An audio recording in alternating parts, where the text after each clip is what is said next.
Perfect. Whenever you're ready. Oh, better turn my mic on. Okay, so hello everybody. We are third year nursing students with Nipissing University, and we've partnered with NNPCN this semester to bring you a presentation about resiliency in healthcare and the importance of self-care. So when we were doing our research, we had a really hard time finding statistics that were for volunteers in bereavement and palliative care. So just for comparison's sake, we've chosen some nursing statistics to just kind of highlight the need for resiliency and self-care training for nurses and other healthcare professionals. So 28,036 people in the Nipissing Parry Sound North Bay region are 65 years and older, which is about 21% of the population. And in contrast, there are only about 6,000 registered nurses. So with the RNAO, they kind of have a quote that sort of sums this up with why it's important. And that is, faced with the growing demand for nursing care and an aging population and a shrinking supply of nurses, the number of hours worked by nurses is increasing. And we know, and you will learn through this presentation, that increased number of work hours is a sign and a symptom of burnout and can lead to burnout. And so there also isn't any statistics around the number of nurses or the number of volunteers that actually have burnout. So to start off, we're going to talk about some definitions. So the World Health Organization defines palliative care as an approach to care that improves the quality of life for individuals and their families facing a life-threatening illness, and to provide prevention and relief of suffering and a good death. The Cleveland Clinic defines caregiver burnout as a state of physical and mental exhaustion that is often accompanied or occurring when caregivers are giving more than they are able to, emotionally, financially, and physically, without getting the help that they also need. Also, this usually involves a feeling of guilt when time is spent taking care of oneself and not taking care of others. Merriam-Webster defines compassion fatigue as physical and mental exhaustion and emotional withdrawal that is experienced by people who care for the sick, traumatized, or dying for an extended period of time. This is often accompanied by an indifference towards others' suffering. And finally, the Tend Academy defines secondary trauma and vicarious trauma as a profound shift in worldview that occurs in helping professionals when they are caring for individuals who have experienced a traumatic event. So we're going to talk about the effects of burnout, compassion fatigue, and trauma on healthcare providers and volunteers. So in this line of work, it's not uncommon to become burned out or to experience compassion fatigue. And being able to identify the signs of burnout and compassion fatigue is extremely important and can allow you to better care for yourself.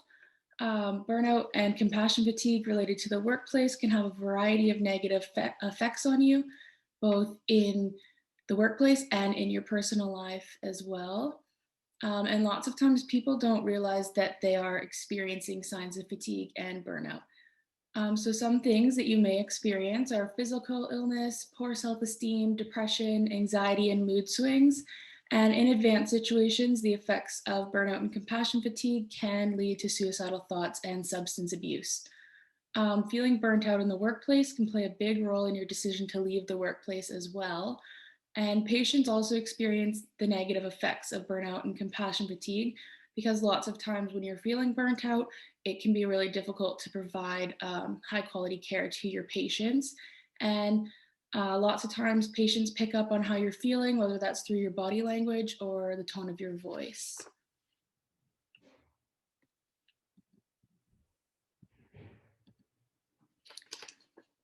So next, we're just going to focus a little bit more on what is worker fatigue and what things can cause you to become fatigued. So fatigue is a subjective feeling of tiredness that affects individuals physically and mentally. This feeling can range from simple tiredness to complete exhaustion. And fatigue is an unrelenting condition that interferes with your ability to function at a normal capacity. Fatigue not only compromises your health, but it can have negative effects on the clients that you're caring for. So things that increase your susceptibility to worker fatigue include the rising number of patients who require care, as we mentioned before, the increased complexity of this care, understaffing or not enough volunteers, and shift work and overtime. So becoming fatigued influences your ability to provide safe and competent nursing care.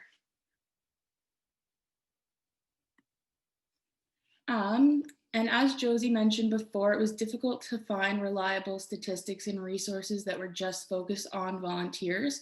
So we included this slide, which is a research study on things that contribute to the fatigue of registered nurses. We just included this to give everybody an idea of how easily a person can become fatigued just based on the number of hours that you're working or volunteering. And this number can be different for everybody. So the RNAO and CNA conducted a national research study of over 7,000 registered nurses from all different sectors of the healthcare field. And this study identified that working long hours and shift work contribute to worker fatigue, and that this fatigue is felt at work and in personal lives as well. So this study just revealed that 2 out of 3 nurses work 10 or more overtime shifts in 28 days, and that 55% of these nurses describe themselves as always feeling tired, whether they're at work or whether they're at home.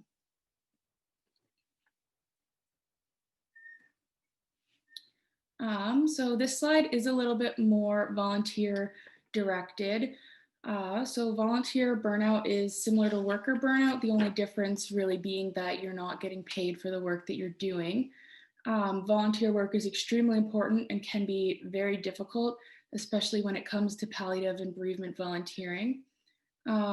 Volunteers experiencing burnout display the same signs and symptoms as other healthcare providers that we reviewed in the previous slide, but just to refresh, that can include physical illness, poor self-esteem, depression, anxiety, substance use, and suicidal thoughts.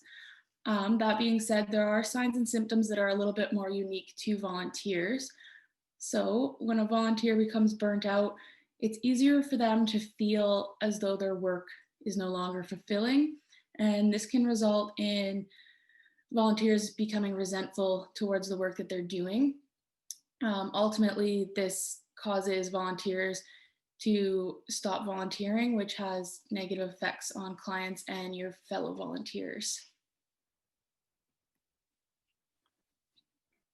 So the next thing we're going to discuss is resiliency, what it is, and some ways we can build up your resiliency. So the Bereavement Ontario Network defines resiliency as the ability to adapt well in the face of adversity, trauma, or stress, and cope with situations that we're not really used to. So the first thing that they discuss to help build resiliency is coping with your thoughts. It's important to talk to yourself and think in a positive manner and try your best to maintain thoughts that are positive and optimistic over negative thoughts. It really changes your view on things. The next thing is finding out how to cope with your feelings. So when bad things happen, it's okay to feel angry, sad, or any of those things. But it's important to understand how you can deal with them, handle them, and let them go, because you need to feel what you need to feel, but you also need to continue doing your volunteer work, right? So it's important to develop an ability to cope with these feelings. The next thing is coping with your problems. So try to find creative ways of problem solving and think outside the box if you're dealing with issues. There's so many outlets you can go to. We'll discuss further in the presentation, but it is important to deal with the problems and not just let them fester. The next thing is to develop SMART goals, goals that are realistic and achievable. The smaller the goal and the more you achieve, the better it feels. So try not to go too strenuous on yourself and try to develop a huge goal, but make sure they're appropriate for what's at hand. The next thing is acceptance of change. In our world, things are constantly changing, and it's really important to build your resiliency to accept that change is going to happen and deal with it in your own way, as it's not something you can just avoid. The next thing is optimism and perspective. So kind of going back with coping with your thoughts and feelings. Try to maintain an optimistic perspective and view on the world. Sometimes bad things happen and it really does suck, but the more optimistic you remain, the better your resiliency will be to such things. The next thing is sense of control. So a lot of times we feel stressed when we can't control what's going on, and sometimes we can't always control what's going on.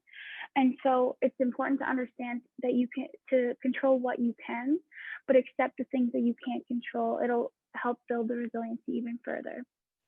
The next is maintaining a sense of humor. Obviously, there's a time and place for these things, but they do say that laughter is the best medicine, and it will help in poor situations that maybe you're feeling down or someone else is feeling down. A little joke here and there might help. Next is developing healthy boundaries. So as we talked about before, like resentment, if you're continuously working or volunteering all the time or doing a mix of both as well as everything else on the side, you can develop resentment towards these things that you're constantly overwhelming yourself with. So it's important to develop a boundary to be able to say no, to be able to draw the line between work and your personal life or volunteering in your personal life. The next thing is rest and recovery. So it's really important to make sure that you feed yourself, fuel yourself with good food, to get the sleep you need in between shifts, in between volunteering, in between your personal life and all of these things. The next thing is social support and connection. So make sure to reach out to people if you're having a hard time. It's okay to ask for help, and it's really important to do so. So make sure to use your social supports and connections. Next is gratitude. So although bad things happen, we deal with death a lot in this volunteer field. It's important to appreciate the things that you did get to experience, maybe with one of your clients or the setting in which you were in. Like, it's important to appreciate everything going on. And then finally, we're going to discuss self-care.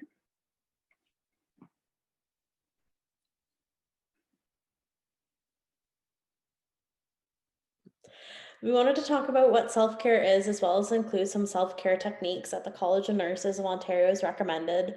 So we talk about self-care as the practice of taking action to preserve one's own health, or kind of more in layman terms, those things that you can do for yourself to improve your mental wellness and as well as take care of yourself. So these can include things such as practicing mindfulness or guided meditation, which Laura's going to walk us through in a couple minutes. Things like creative writing or building your social support networks and making healthy changes to your diet and exercise routine. And this is crucial because a healthy body is the cornerstone to mental wellness. And it's incredible and surprising how good you can feel after eating a healthy meal or going for a good exercise. It's important to know that there's a million different ways that you can practice self-care and that not every method works for every person. So it may take some time to find some trial and error to what works specifically for you. The College of Nurses of Ontario suggests asking yourself a couple questions to finding out where you are in your journey to mental wellness. So things such as, what are some current stressors in your life? And it's important to note that when you're working in healthcare, especially in palliative care, that you can't get rid of the stressors that are there. There will always be stressors associated with your job. However, taking a moment to recognize that these stressors are there and acknowledging what you can do to help minimize the impact that they have on your life is incredibly important. What strategies can you implement to help with these stressors? Are you taking care of yourself mentally, physically, or emotionally? As well as taking a minute to recognize what energizes you and what depletes you can go wonders in developing a routine that helps with your self-care.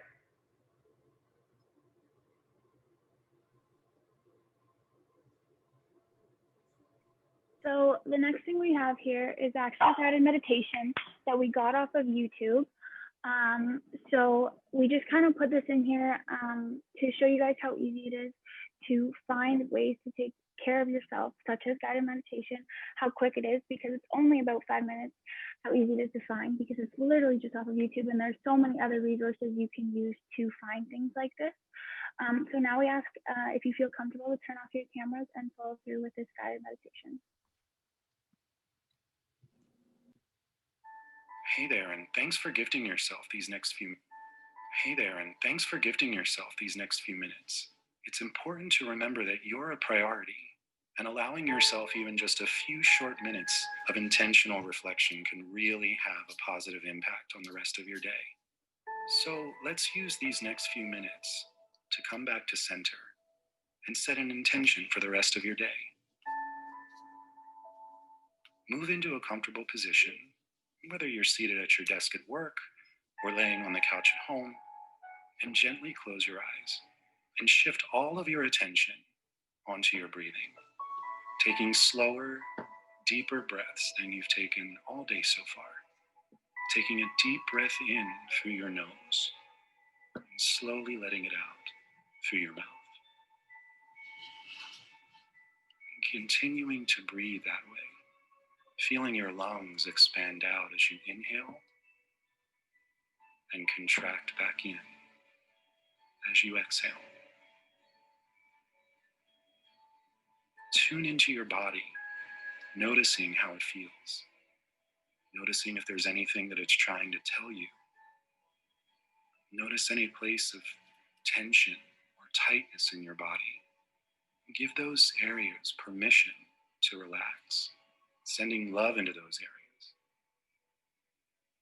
Thank your body for taking such good care of you, and let it know that it's okay to rest and relax for these next few minutes.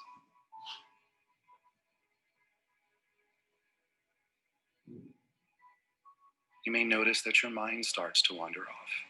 That's okay. That's natural.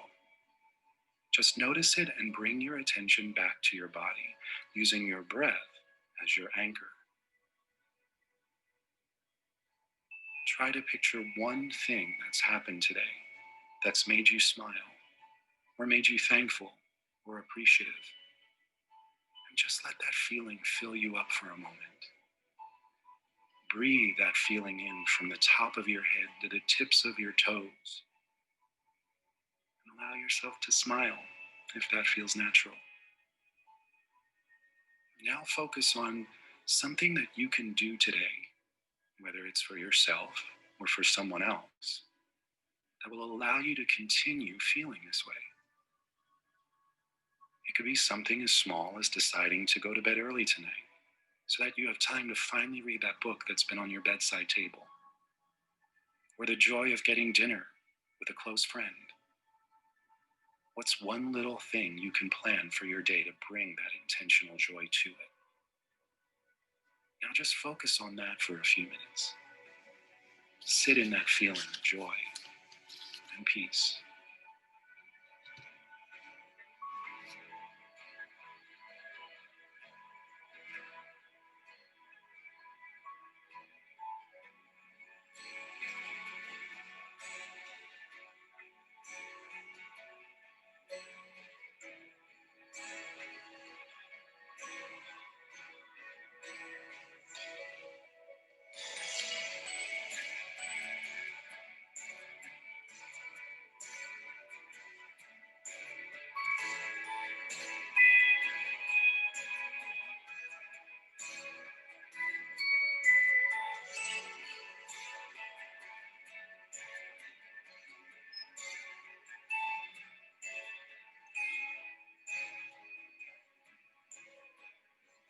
Now let's take a few more deep breaths together.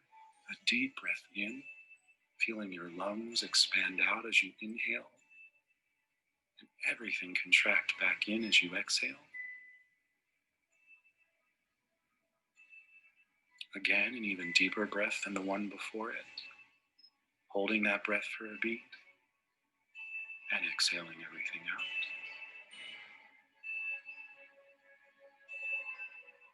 Last time, your deepest breath yet, sending that breath through your entire body. And exhale it out. And in your own time, slowly bring your awareness back to where you are. And thank yourself for taking these few minutes to just be intentional and kind to yourself.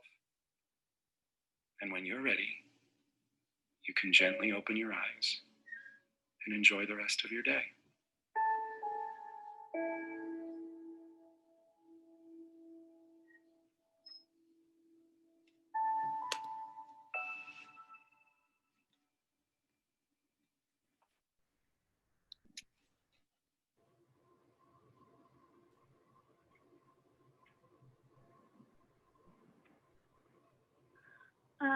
So the next thing we're going to discuss is individual ways to prevent burnout and fatigue according to the Registered Nurses Association of Ontario. Now, some of these are more oriented towards work, but they are totally applicable to the volunteer work that you guys do. So the first thing we discuss is ensure adequate recovery time prior to starting a shift. So like I said before, rest and recovery. It's really important to make sure that you're feeding yourself properly. It's really important to make sure you're getting enough sleep. And it's really important that you're taking care of yourself. The next thing is take any breaks that you're entitled to and support your peers and colleagues in doing the same thing. Taking breaks and getting away from maybe things that are a little more stressful than we're used to is really, really important, even if you're just stepping out of the room for a couple minutes or getting some water. The next thing is to limit your overtime hours of work. So whether you're volunteering or you're at your personal job, it's really important to make sure that you're working proper hours, make sure you're not overstimulating yourself, because these are the kinds of things that can cause burnout and fatigue in the volunteer place and the workplace. It's also really important to take responsibility to identify unsafe working conditions and report these to anyone who can change them for you, because you shouldn't be working in an unsafe environment. The last two kind of go along with adequate recovery time, and that's to participate in physical activity and ensure adequate nutrition. Make sure that you are taking care of yourself, you're getting the exercise you need. I know sometimes we're tired after a long day at work, or maybe just a long few hours volunteering, but just go for a walk. Just take care of yourself a little bit more than you're used to. As Laura mentioned, there's numerous ways to prevent fatigue in the workplace, but there's also a numerous amount of ways that you can practice self-care to help further prevent compassion fatigue. So some of these methods are, like Laura said, it's crucial to make sure that you're working reasonable hours as well as disengaging from work when you're not there. So this means leaving your work at work and fully commit to being present when you are at home, as opposed to ruminating about things that happened during your day. It's also important that you acknowledge your limitations. So you have to embrace the fact that you can't help everyone all the time, and that it's okay to say no from time to time. Setting limits for yourself can be incredibly challenging, and I know it can be very difficult, but it's necessary in maintaining mental wellness. You can't pour from an empty bucket, so to say, so you need to take that kind of time for yourself instead of others, so that you can fill your bucket and in turn provide better care to your clients. Third is to create some space for yourself. So taking some time to relax and recharge, unplugged as often as you can. Learn how to ask, what do I need right this second? And sometimes that may change. Sometimes you may want solitude, but other times you may want to be surrounded with those that you love. Being active. So I know you hear it all the time, and we've talked about it a couple times in this presentation so far, but it's incredibly important to exercise regularly, fuel your body with good nutrition, and allocate adequate time for sleeping. So these are all foundational factors for thriving, regardless of what area of work you work in. 5 is finding some non-work outlets. So another critical aspect of sustaining and thriving is creating a life for yourself outside of your work. So finding hobbies that you enjoy doing, finding friends or creative endeavors, or engaging in spirituality if that's more your cup of tea. This is just finding those hobbies and those things that truly relax you and allow you to be more present when you are at home. Utilizing your network, or utilizing your social support network, I should say. So finding work colleagues or friends or family that you can sit and talk to about how your day went and kind of talk about those things that are stressing you out can go wonders in terms of helping you feel better about it. And adding on to this is considering therapy. So therapy isn't for everybody, but it's definitely an excellent resource if that's something you would like to consider. And the extent that it helps you create self-understanding as well as development. So you build skills like resilience and relieve stress. And it can help you be able to determine those things about yourself and determine resiliency toolkits that you can use to help aid your mental wellness. We also wanted to include some resources that the Hospice Palliative Care Ontario offers to its volunteers. So the first of these is Beacon Digital Therapy Service. So it's an online therapy service offered for free through the Government of Ontario. So as a part of this resource, participants are given one-on-one sessions with a registered therapist, and then they work with you to create a tailored course with activities that are directed towards you individually that can go to improve mental wellness and build resiliency. So this is an excellent resource. And like I said, it's completely free. It's linked in the Hospitality of Care Ontario website. So it's an excellent resource to check out, as well as there's sessions on compassionate care. So this is a series of webinars offered by HPCO through the summer, which covered topics such as emotional, spiritual, and compassionate care, as well as kind of coping with multiple and complex losses and assessing and coping with exhaustion or compassion fatigue. So these were all offered during the summer, but they're all archived on the HPCO website and they're accessible for free. So you can go in and find a title that you feel, draws to you, and then go from there as far as viewing the webinar. Lastly, they have a Staying Well series. So it's a series of short reflections that were done by a bereavement specialist in accordance with HPCO. And he posted these half-page to three-quarter of a page kind of short reflections to help comfort and guide healthcare workers through challenging circumstances. So again, these are all posted on the HPCO website under Grief and Bereavement Supports for Healthcare Workers.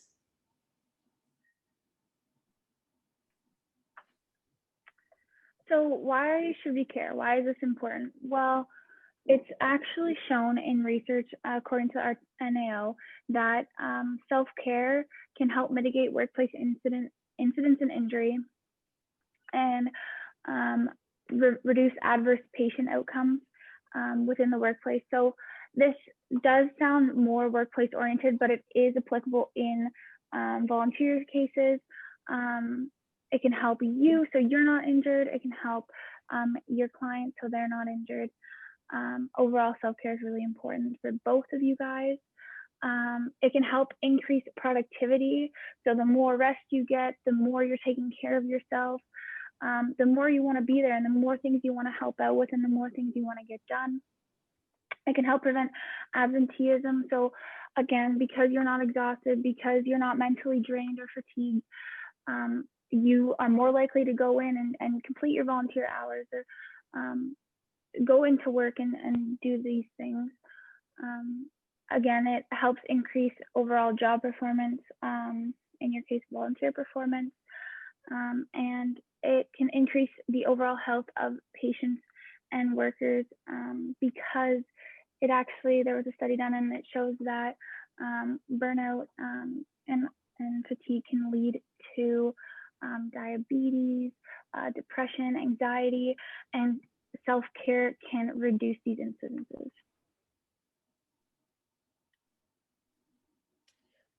So we wanted to also include some resiliency toolkits that are already available online for people to use that we kind of just came across in our research. So the first one is through Hamilton Health Science, so their COVID-19 resiliency toolkit. So what this does is it offers strategies and resources to healthcare workers to help them cope with the added stress on the job due to the COVID-19 pandemic. So it was created for the pandemic, but the resources it uses aren't COVID specific. So it includes things such as like deep breathing exercises, guided meditation, just general body, mind, and grounding strategies that can be used to kind of help with the mental wellness of workers. It also has resources that assess strength and family resources that are already in place. And they use what they deem a PRN approach, meaning to pause and acknowledge the feelings that are had in the moment, as well as taking moments to reset and step back from the work you're providing, and then just making sure that you're nourishing your mind, body, and soul. And the second resiliency toolkit that we found is offered through the World Health Organization, but it's a self-care for health handbook for community health workers and volunteers. So this one's an excellent resource just because it's directed mainly towards volunteers working in healthcare. So it has a free PDF copy that we have linked below, but it's excellent because it recognizes that not all people who work in healthcare have formal training in healthcare. So it gives a nice brief overview of the body systems and how the body reacts to stress and things like that that are very simple and easy to follow. It also includes ways to prevent illness and improve overall health, improve mental health, physical health, emotional and spiritual health as well. To continue on with what Emily just spoke about, these are some other useful, free, easily accessible resources that we found in our research that we thought would be important to include here. So the RNAO has an occupational fatigue exhaustion recovery scale, which is found in the best practice guideline listed here. And you can go on, and it's just a quick little quiz that you can take to just kind of gauge where you are in your exhaustion and if you should be increasing or decreasing the amount of self-care that you're doing. CAMH also has a bunch of training videos on their website that help you increase your mental health and wellness and also build your resiliency. There's a compassion fatigue test at this third link here. There's a couple other quizzes that they have on their website that help you sort of gauge your level of compassion fatigue and your level of stress. Ontario Support for Workers has a COVID-19 support section for mental wellness on their website, but it also has super great resources that are not COVID specific that are really good for increasing your mental resiliency. And the Rethink group is a really, really good resource. They have great webinars that are totally linked to hospice care and bereavement and palliative care, and are really, really good for increasing your awareness of signs and symptoms of burnout in yourself and also your coworkers. And if there's one take-home message from this presentation, it is that it's really important to remember that self-care is a priority and a necessity and not a luxury in the work that we do. We're constantly engaged in patient and family relationships that are hard and strenuous in the bereavement and palliative care field. And it's really, really, really important that you take this seriously and increase your resiliency and mental wellness.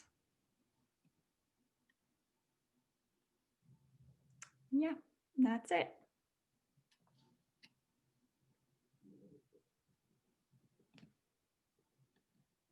Awesome. All right.